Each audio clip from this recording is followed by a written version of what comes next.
Bom dia, irmãos. Muito bom estar aqui com vocês, nessa volta do Café dos Homens, depois da pandemia. E bom dia a todos também, aqueles que nos acompanham de casa.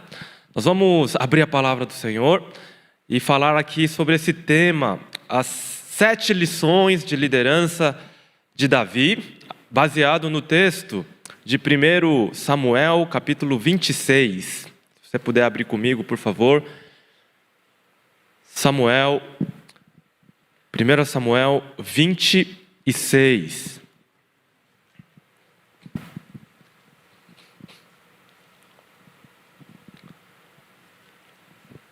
Nós vamos ler aqui até o verso 18.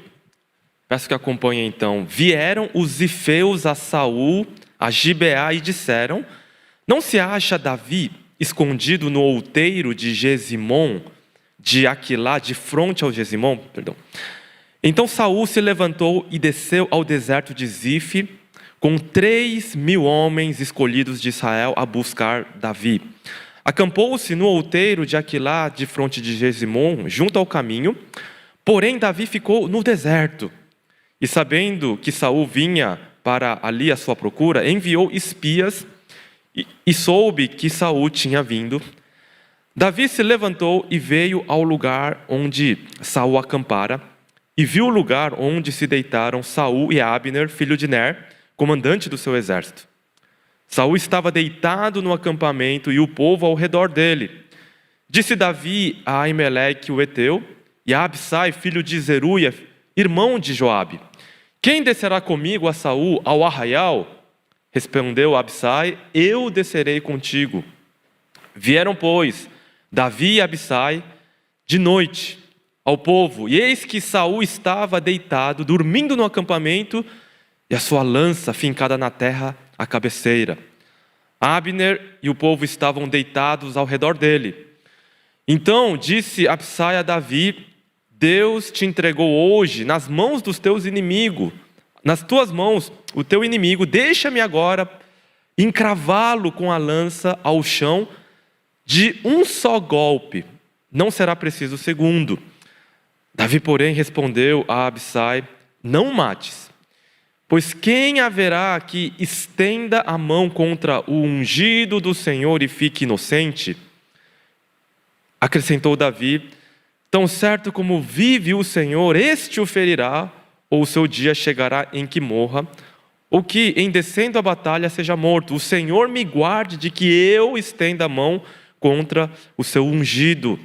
Agora, porém, toma a lança que está à sua cabeceira, a bilha da água, e vamo-nos. Tomou, pois, Davi a lança, a bilha d'água da cabeceira de Saul, e foram-se. Ninguém ouviu nem o soube, nem se desesperou, despertou, pois todos dormiam, porquanto da parte do Senhor lhes havia caído profundo sono. Tendo Davi passado ao outro lado, pôs-se em cima do monte ao longe, de maneira que entre eles havia grande distância. Bradou ao povo e a Abner, filho de Ner, dizendo: não respondes, Abner? Então Abner acudiu e disse: quem és tu que bradas ao rei? Então disse Davi a Abner: porventura não és homem? E quem há em Israel como tu? Por que, pois, não guardastes o rei, o teu senhor? Porque veio um do povo para destruir o rei, o teu senhor. Não é bom que fizeste. Tão certo como vive o Senhor, deveis morrer. Vós que não guardastes ao vosso senhor, o ungido do Senhor. Vede agora onde está a lança do rei e a bilha da água, que tinha a sua cabeceira. Então reconheceu Saul a voz de Davi e disse: não é a tua voz, meu filho Davi? Respondeu Davi: sim, a minha, ó rei, meu senhor. Disse mais: por que persegue o meu senhor assim o seu servo? Pois, que fiz eu? Que maldade se acha nas minhas mãos? Palavra do Senhor. Amém. Existe uma diferença entre líder e um gerente. Ambos podem ocupar a posição e o cargo mais alto de um CEO, de um presidente, de um dono de uma empresa, do chefe da família. Ambos estarão sim em lugar onde as decisões vão ser tomadas e o direcionamento vai ser dado. Mas claramente há uma grande diferença entre o líder e o gerente. Nós vamos ver aqui nesse texto algumas dessas características do que fez Davi um verdadeiro líder, reconhecidamente o maior rei de Israel. Precisamos entender aqui que Davi vivia num contexto bélico, cheio de instabilidades e de guerras. Fora isso, tinha o seu sogro querendo matá-lo.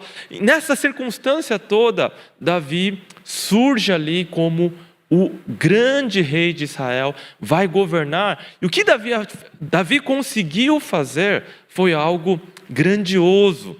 E nós vamos tentar entender como Davi chegou a essa posição e que lições preciosas, então, nós podemos aplicar para nós hoje.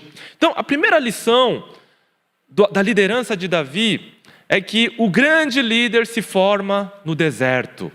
No versículo 3 aqui, onde é que estava Davi quando os 3.000 soldados de elite de Israel vieram buscar Davi?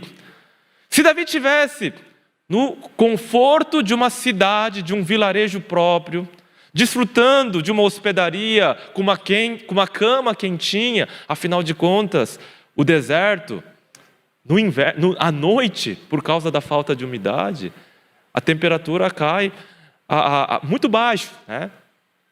Como o frio que nós estamos vivendo esses dias. Mas Davi não estava ali num lugar agradável, confortável, num lugar mais à mão. Um vilarejo, aquela cultura, ela é marcada pela hospitalidade. Esse é o aspecto cultural mais importante. E Davi poderia claramente chegar ali e pedir algum lugar para que ele e os seus homens se deitassem debaixo de um teto confortável, uma comida quente. Mas Davi estava no deserto. Ele estava naquele lugar inóspito, difícil, o lugar do treinamento dos homens do Senhor. Elias foi para o deserto, Jesus foi para o deserto, e podemos citar inúmeros homens do Senhor que foram forjados no meio do deserto. Moisés ficou 40 anos ali, pastoreando as ovelhas, os animais, enfim. O líder é forjado e formado nesse deserto. O deserto, às vezes, é aquela pós-graduação com cálculo que você moe os seus cabelos para conseguir resolver aqueles problemas. O deserto, às vezes, é lidar com chefes injustos, mas que você tem que engolir muitas vezes ordens absurdas, e aquele acaba sendo um deserto muitas vezes. O tempo desse deserto varia de cada pessoa para cada pessoa, mas é invariável o tempo no deserto que as pessoas passam. O gerente não, o gerente claramente escolheria o bem-estar dos seus homens. Todos estão cansados dessa viagem, vamos pensar na felicidade geral, vamos pensar no bem-estar, então vamos ficar aqui num vilarejo próximo. Rapidamente eles poderiam ser cercados por esses 3.000 homens de elites capturados e mortos. O gerente é aquele que está conduzindo, e diante do deserto, ele fala: isso não é para mim não. Eu mereço algo melhor. Eu mereço uma posição de destaque. Isso aqui está muito difícil, isso aqui está muito complicado. Isso aqui não é para mim. E logo a pessoa desiste. A pessoa quer rapidamente sair do deserto, sair daquela posição difícil. E o deserto acaba... As bênçãos do deserto, o lugar de treinamento, o tempo do deserto acaba sendo prejudicado por uma decisão apressada, por uma decisão onde muitas vezes o Senhor não é encontrado no deserto. O que esses homens iam fazer no deserto? Eles buscavam ao Senhor. Sabe o que Davi fazia no deserto? Ele não só se escondia ali, se protegia, mas Davi estava lá buscando o Senhor. Muitos dos salmos que Davi escreveu, de lamento, de injustiça, foram escritos nesse contexto. A ponto de... Uma das coisas que Davi fazia quando estava em guerra, ele não tinha pão, não tinha comida. E numa certa ocasião ele chega lá para o sacerdote e ele fala, olha, tem pão aí? E o sacerdote fala, não, só tem pão sagrado. Eu só poderia dar esses pão para vocês se vocês estivessem aí em abstenção sexual com as suas esposas. Sabe qual foi a resposta de Davi? Como sempre, quando vou à guerra, ainda mais agora, eu e os meus homens estamos puros. O que isso significa? Na primeira carta aos Coríntios, Paulo fala que se de comum acordo o casal, ele se abstém das relações sexuais por um período, para quê? Para o período de jejum e orações, um período de consagração. Isso deveria ser encorajado na igreja. O lugar do deserto era um lugar longe das mulheres, longe das suas esposas, mas era um lugar de treinamento e principalmente para o homem de Deus, de consagração. Para pensar um minuto. É no momento onde está tudo indo bem de vento em popa que nós buscamos mais a Deus, ou quando as coisas estão desconfortáveis, difíceis? É no deserto mesmo. E muitos perdem a oportunidade de se aproximar, de criar essa intimidade muito maior no deserto, porque acham que é uma perda de tempo. O processo não é importante, que logo você quer pular essa fase e não vê a hora de chegar ali e sair logo desse deserto, mas esquece que ali aquele tempo é sim precioso, não só importante, mas ele é precioso. E para alguns, o melhor lugar onde a gente poderia estar, afinal de contas, é na presença do Senhor, não é mesmo? Essa é a primeira característica. Davi estava ali no deserto de Zif, quando foi traído pelos zifeus, mas ele não foi pego de surpresa, não é verdade? Segunda lição que nós aprendemos aqui sobre a liderança de Davi é ousadia. Vejam só que coisa ousada que ele faz. Ele resolve descer até o acampamento onde Saul estava. Missão suicida, loucura. O gerente jamais vai se arriscar dessa maneira. A característica de um gerente é manter ali a estabilidade e não se arriscar. Só que aí o que vai acontecer? Nunca vem mudança. O gerente é aquele que está lá e mantém a situação, mas a prioridade é a segurança. O líder não. O líder precisa transformar a situação, mas a transformação precisa de um passo de risco e de ousadia. Olha só, se Davi fosse um gerente nessa situação, 3.000 homens enfurecidos atrás deles com essa missão que receberam: matar, capturar Davi. Se Davi ficasse simplesmente fugindo o tempo todo, se escondendo o tempo todo, olha só a procrastinação disso. Ele ia ficar girando a roda. Até quando esses homens? Quem que ia cansar antes? Então a situação era uma situação onde ele não tinha escapatória, ele precisava de alguma solução, e é uma solução drástica, algo ousado. E ele então resolve descer até ali. Nesse momento, Davi não tem um plano claro do que fazer, mas é se arriscando ali que ele vai procurar uma oportunidade. Se ele estivesse simplesmente fugindo, se escondendo, essa oportunidade não aparece. Quando ele se arrisca, é que ele vai buscar essa oportunidade. E essa é a diferença entre o líder e o gerente. O gerente, ele odeia correr riscos. O gerente é aquele que jamais vai colocar a sua cabeça a risco, porque uma decisão errada significa o quê? Ser demitido. Então ele vai ser muito cuidadoso, milimetricamente ali, para não se arriscar, para que aquilo não seja visto como algo de um erro. E ele vai buscar isso. Ele não vai arriscar os seus subordinados. O líder, ele se arrisca.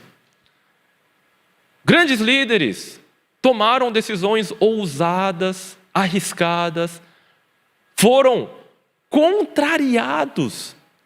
Oposição se levanta sempre que algo tão ousado é colocado na mesa.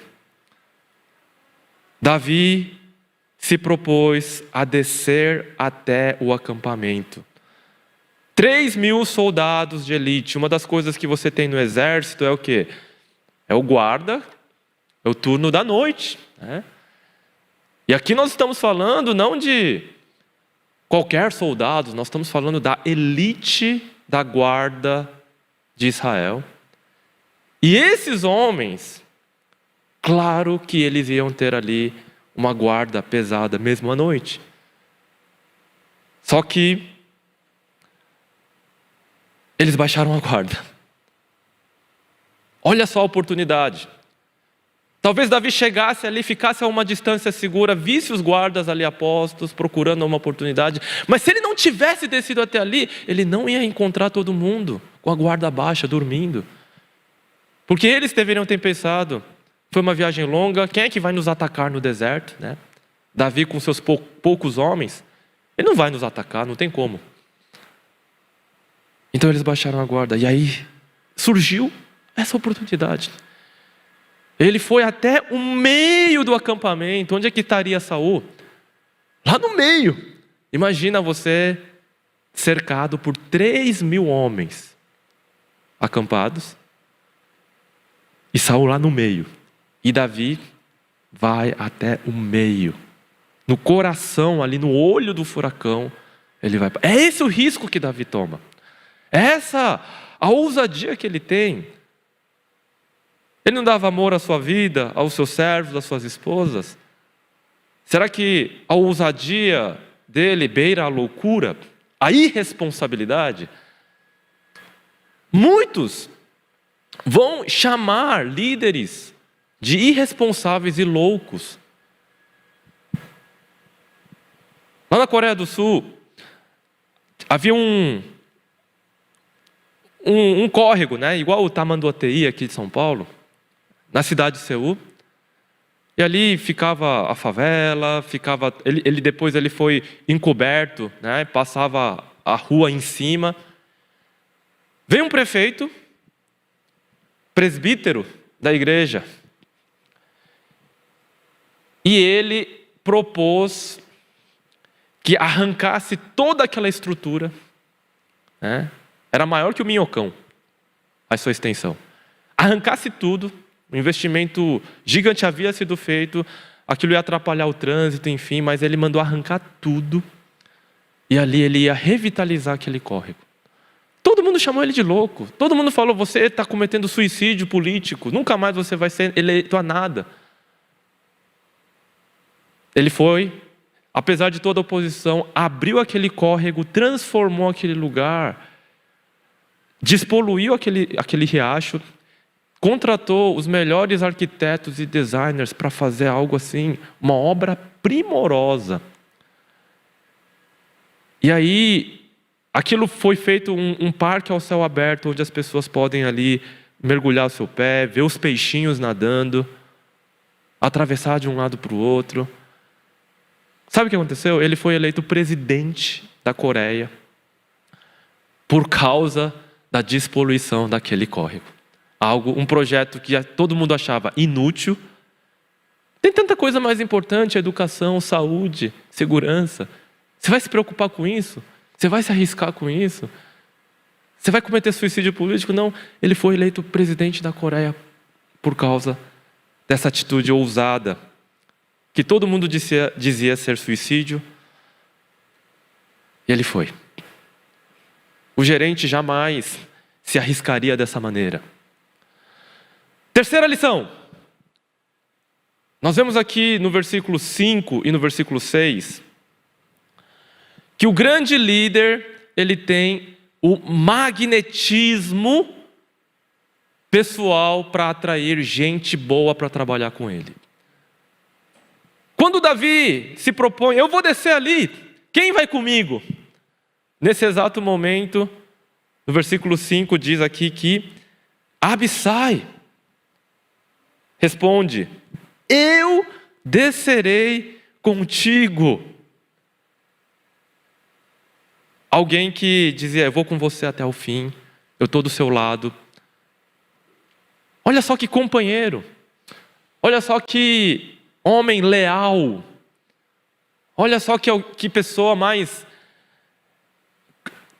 amiga, mas ao mesmo tempo que ele estava com Davi, até mesmo numa situação tão arriscada e ousada. Não havia um plano certo até então, não havia nada ali que dizia que isso daria certo ou não.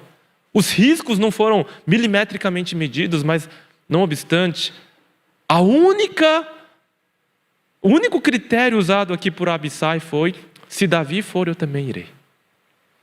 Se Davi for, também eu irei. Magnetismo. Davi conquistou essa atratividade na sua liderança com o seu convívio, com o tempo, com esses anos todos de companheirismo. Não foi algo que veio da noite para o dia.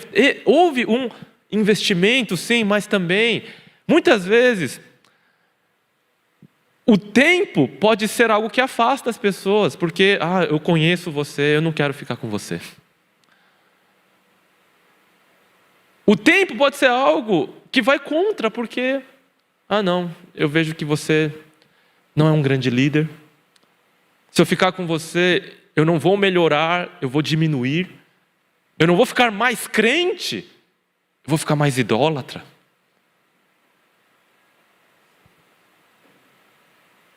Davi não. Davi fazia com que os seus homens, eles progredissem. Davi fazia com que a fé dos seus homens crescesse. Urias era um dos homens leais de Davi. Urias foi traído por Davi naquele momento de fraqueza, de pecado horrível. Mas Urias era um homem realmente leal e um homem crente. Urias era heteu, ele era estrangeiro. Mas no convívio com o rei Davi, ele se converteu a tal ponto que quando Davi arma aquela cilada toda, ele deveria se deitar com a sua esposa Batseba para disfarçar a gravidez dela. Urias se recusa a entrar, dorme ali na porta da sua casa, dizendo, eu jamais poderia fazer isso, enquanto os homens do Senhor, o meu general está lá no campo de batalha, eu vou me deitar com a minha esposa. Ele dorme na porta da sua casa. Olha o caráter e a qualidade da fé do Urias, influenciado sim pela liderança espiritual de Davi. Havia esse magnetismo. Uma das coisas que o gerente ele é soberbo. Ele usa a sua posição para controlar, para achar que ele é maior que alguém. Mas sabe o verdadeiro líder? Ele é humilde. A humildade é uma qualidade tão atrativa, tão atrativa. Eu conheço muitos irmãos, muitos não, poucos. Eu conheço alguns irmãos que trabalharam em corporações, multinacionais. E o que eles falam? Eu tive chefes horríveis e chefes maravilhosos. Sabe quem é o melhor chefe? Não importa a nacionalidade, o cara era humilde. Ele falava, eu não tenho todas as respostas, mas vamos lá. Havia um encorajamento. Davi não era esse carrasco tirano na sua liderança que colocava ali a sua posição, mas ele era alguém que, com o seu caráter transformado diariamente na presença de Deus, refletia a presença do Deus. Havia mansidão em Davi apesar da sua força.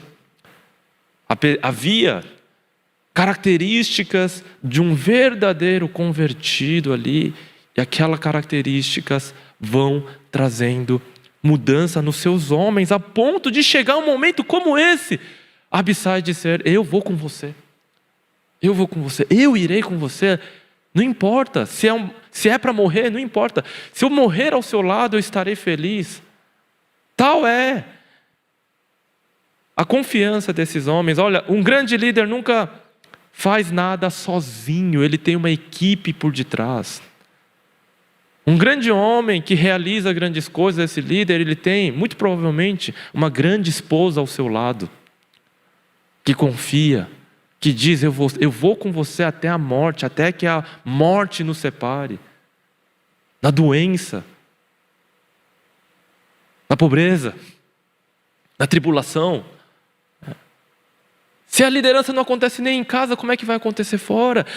Comece em casa, isso que a Bíblia diz. O presbítero, o bispo, o diácono, todos eles têm que ser o quê? Alguém que sabe governar a sua casa. Começa ali, mas vejam só, Davi, ele tinha pessoas, ele tem Joabe, ele tem Abissai, ele tem Urias, ele tem tantos outros homens, ele tem os valentes de Davi, que estavam com ele sempre, e ele, sozinho não teria feito nada. Grande líder tem uma equipe, e ele tinha esses homens.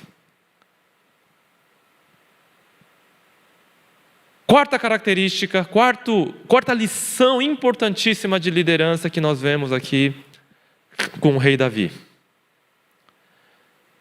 Criatividade. Essa é uma das características que até os gurus da liderança moderna, os escritores de livros falam que é uma característica essencial para qualquer CEO: criatividade. Tá? As pessoas abrem mercados inteiros, coisas que não existiam através de criatividade, não é mesmo?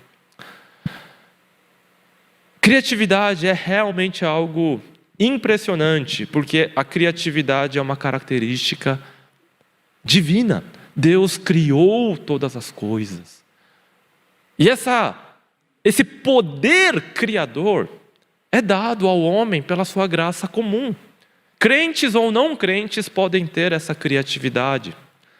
Você vê peças artísticas, decisões de generais na história, você vê decisões de líderes de grandes empresas, e sempre você vai ter uma pitada grande de criatividade para solucionar problemas quase impossíveis. A criatividade de Davi se manifesta no momento onde ele está no fogo, ele está cercado por 3.000 homens, claro, dormindo, mas ele está numa situação tensa. E ele chega até o rei Saul, perdão. E o que ele vai fazer? Ele vislumbra ali 2 itens únicos: a lança do rei, toda trabalhada, uma peça única, confeccionada exclusivamente para ele, e a sua bilha d'água. Itens que era dele, irreconhecível. Ali é só dele, não existe outro igual. E ele vai dizer: é isso que eu vou precisar, é isso que eu vou pegar. Eu vou pegar isso. Ele pega então a bilha e a lança. Naquele momento, essa oportunidade não se abriria caso ele não tivesse ali se arriscado, se ele não tivesse ali com alguém, companheiro, junto com ele. Ele vai lá e pega então esses 2 itens únicos, e ele vai embora. Criatividade. Foi um momento ali, né? Foi um estalo, foi algo que veio ali na hora, ele viu ali. Imagina, no meio de tantas coisas, naquela situação ele consegue colocar os seus olhos em 2 itens como aquele. Mas ele teve essa criatividade, não, aqui ó, aqui a solução se abrindo. Ele pega então aquilo, que era inconfundível. Todo líder precisa dessa criatividade. Normalmente, em problemas onde você encontra problemas, quando você encontra uma situação que não tem uma saída mais óbvia, é necessário criatividade, mas também para quebrar aquele status quo, para quebrar a mesmice, para quebrar a rotina, que muitas vezes ela mata. E é nesse instante, então, que o líder ele é capaz de ser criativo. O gerente, criatividade para o gerente não é a sua grande preocupação. Pelo contrário, para que ser criativo? É só manter o que está tudo acontecendo. O gerente não precisa de criatividade. Criatividade para o gerente pode ser algo perigoso nesse estilo de liderança gerencial apenas. Mas a criatividade vai ser uma das soluções para sair desse marasmo todo. Ele pega, então vai.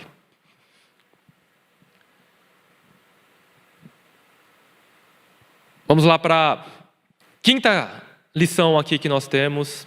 A 5ª lição é que não importa se você fez tudo certo, se você foi criativo ou ousado, sempre precisaremos de um outro fator, que é a ajuda divina. Tá? Deus precisa ajudar. No caso de Davi aqui, ele contou com essa ajuda de Deus. Vejam só, diz aqui, que da parte do Senhor caiu-lhes profundo sono.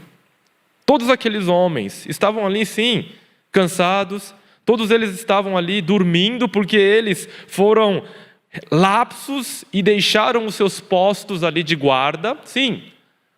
Mas o texto deixa bem claro que foi da parte do Senhor que lhes veio pesado sono. E às vezes acontece. Às vezes você fez tudo certo como líder. Fez a sua lição de casa, se preparou, fez o seu deserto, gastou o seu tempo necessário no deserto, foi criativo, foi ousado, fez tudo.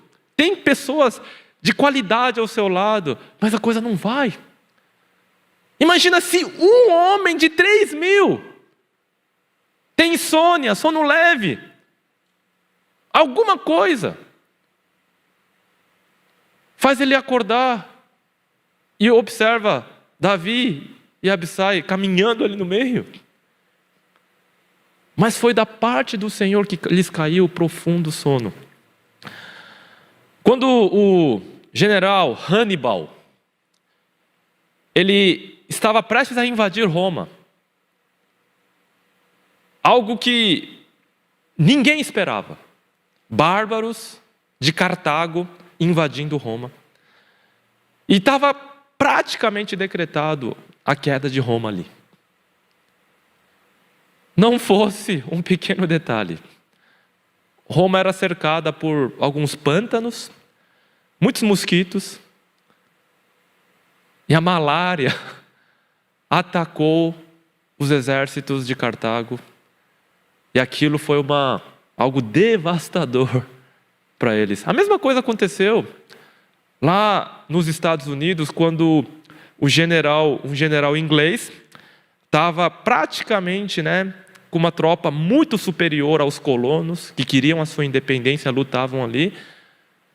Mas também a malária dizimou, ou deixou pelo menos incapacitados 60% dos soldados ingleses. Então os Estados Unidos tiveram a vitória na independência.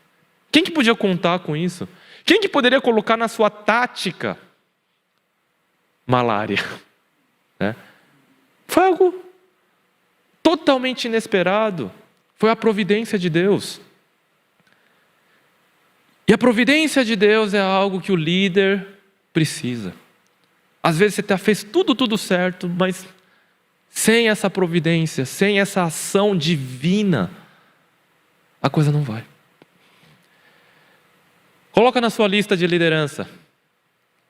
Providência. Ajuda divina. Né? Coloca isso no seu item. Ele é fundamental. Criatividade foi importante, mas no fundo, é a ajuda de Deus, não é mesmo? Que estava ali, presente, sim. Sexta característica da liderança de Davi. Integridade. Integridade. Abissai e Davi estão diante de Saul, dormindo como um bebê. O que Abissai fala? Eu não preciso nem de 2 golpes, ele não vai nem gritar, ninguém vai ouvir nada, deixa que eu vou matá-lo. E o que ele vai falar ainda? O Senhor te entregou nas tuas mãos o teu inimigo, que está fazendo toda essa injustiça com você, que está te perseguindo por razões de orgulho, bobo, por ciúmes. O Senhor te entregou, não preciso de 2 golpes. Deixa que eu mato ele. O que Davi responde? Não toque no ungido do Senhor. Olha a integridade de Davi. A integridade teológica. A nossa teologia, a nossa maneira de entendermos quem é Deus, de como Ele opera e como nós devemos viver, muitas vezes é usado de forma pecaminosa para justificar ações. Deus vai me perdoar mesmo se eu... Ele vai fazer vista grossa, Jesus morreu por mim, não existe pecado imperdoável, só a blasfêmia contra o Espírito Santo, que é negar Jesus, então eu não vou negar Jesus, e você se justifica. E é isso que está acontecendo aqui. Abissai está colocando uma questão interessante, ela é teológica, Deus te entregou, faça justiça. Mas Davi, ele é íntegro. Ele é íntegro. Ele jamais poderia tocar ele mesmo no ungido do Senhor. O capítulo 24 anterior, 2 antes, é aquela cena famosa onde Saul também está indo atrás de Davi. Ele sente a necessidade, então, fisiológica, vai para uma caverna para fazer o número 2. Só que os homens de Davi estão lá no fundo, certo? Davi vai lá e tira um pedaço da roupa só de Saul em vez de matá-lo. E a mesma situação foi apresentada pelos seus homens. O Senhor te entregou nas suas mãos o rei. Novamente, eles usam esse mesmo argumento. E Davi fala novamente, não, ele é ungido do Senhor, eu não posso matá-lo. Ele vai lá e tira a sua roupa. Davi sai da caverna, mostra o pedaço de roupa, fala, eu podia te matar. Saul reconhece a sua loucura, vai embora. Só que depois disso ele voltou novamente para matá-lo. Davi poderia se justificar dizendo, olha, está vendo, ele não aprende a lição. Eu já fiz isso lá na caverna de Adulão, agora ele está de novo nessa situação. Não, agora não adianta. Deus me perdoe mais, eu vou matá-lo. A integridade é uma questão teológica, bíblica. E Davi se mantém íntegro até o fim.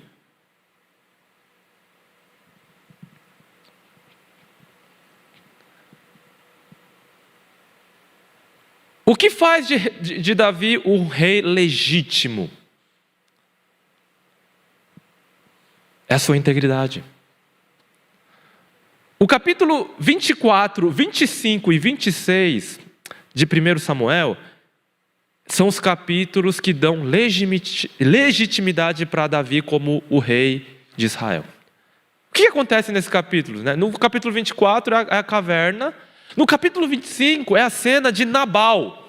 Nabal é um homem injusto, louco, recusa a oferecer hospedagem para Davi, comida para Davi.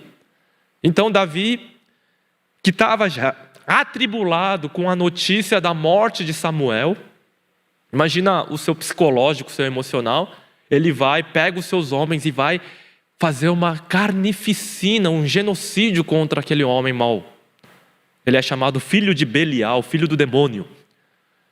Só que é nesse momento que a esposa de Nabal, Abigail, para ali o exército inteiro de Davi, traz Davi ao seu senso, dizendo: não faça isso com esse louco, ele é um louco. E ela leva comida, apazigua Davi, e Davi não comete esse genocídio. E aí no capítulo 26 temos esse cenário aqui. Se Davi matasse Saul e subisse ao trono, ele seria um rei ilegítimo que subiu àquela posição com sangue nas mãos.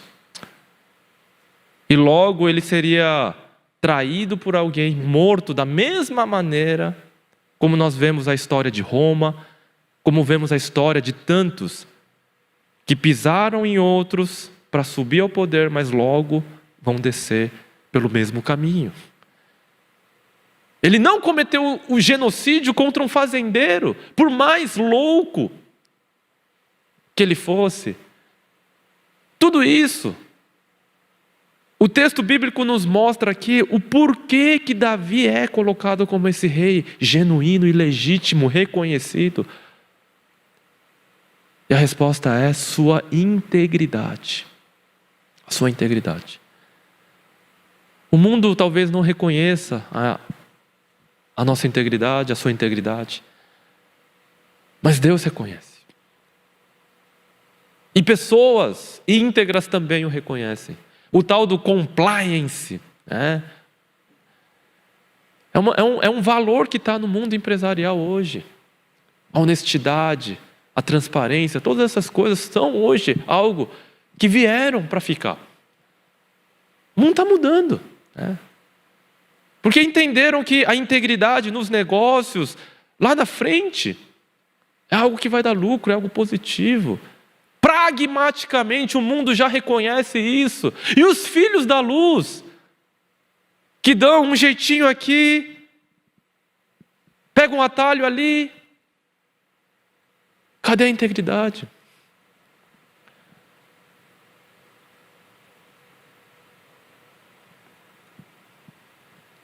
Sétima e última característica de Davi é misericórdia.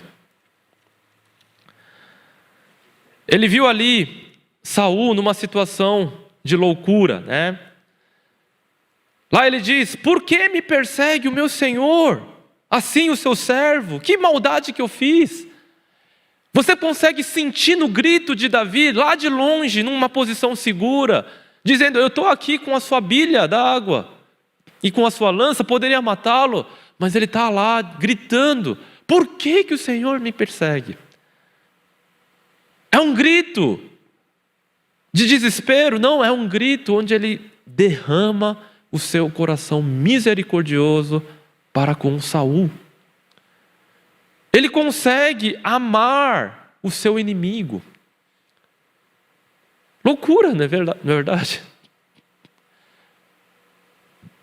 Como amar o seu inimigo? Como amar um chefe, um companheiro de trabalho injusto, cruel? Afastando? Cortando relacionamentos? Davi tem esse coração misericordioso para com ele. E você sente nas suas palavras essa misericórdia. Acorda, Saul! Que loucura é essa que você está fazendo? Acorda! Ele tem essa misericórdia para com alguém que estava ali, mergulhado, afogando-se no seu ciúme, doentio. Ele demonstra essa misericórdia. Depois desse evento, nunca mais Saul vai persegui-lo. Nunca mais. A misericórdia e o amor transformam. Quantos de vocês não tiveram a experiência de encontrarem pessoas de mau caráter, horríveis, mas que você não desistiu? Você caminhou uma milha a mais com ele, você demonstrou misericórdia, amor na vida dele, e aquele relacionamento transformou. A pessoa continua complicada, mas não obstante, a coisa, pelo menos, vai. Você sente misericórdia, o cara se separou, o cara tem um monte de problemas, o cara tem isso, aquilo, um monte de complexidades ali e tal. Você se identifica, simpatiza com aquilo e exerce misericórdia. Né?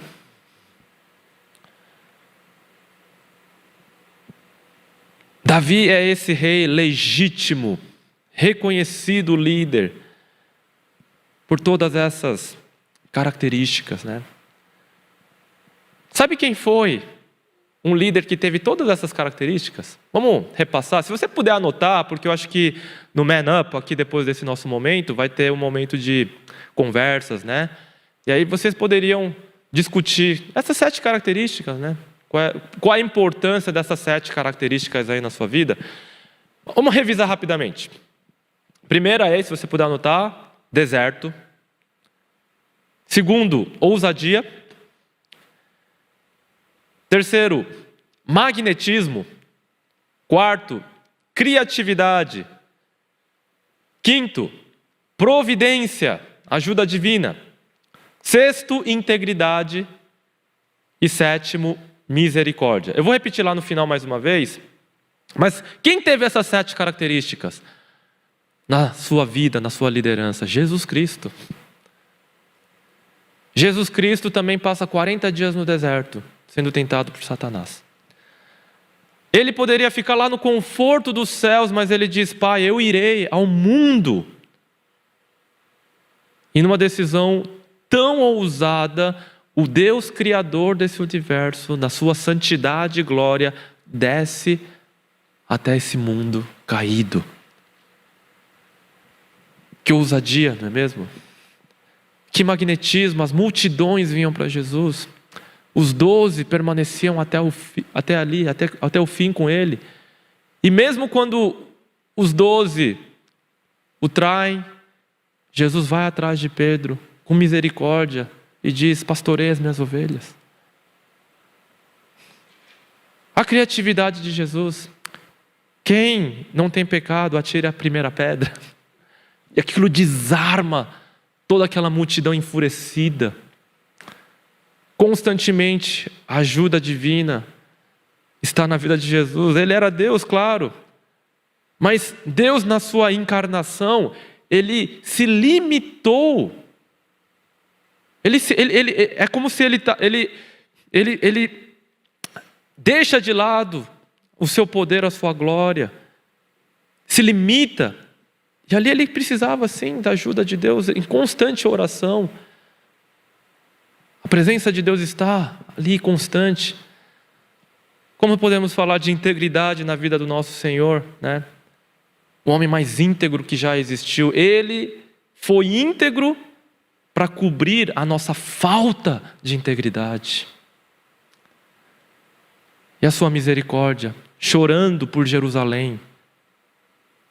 Jerusalém, Jerusalém, que mata os seus profetas. A liderança de Davi, todas essas características estão em Cristo Jesus. O que é a vida do cristão? É se parecer com Cristo.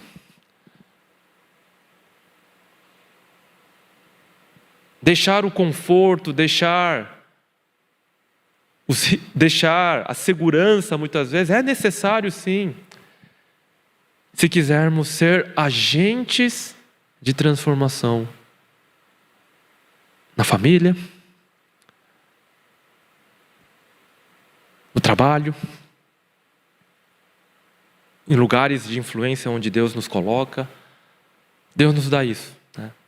E que Ele possa então nos capacitar. Só repassando mais uma vez para a gente terminar então.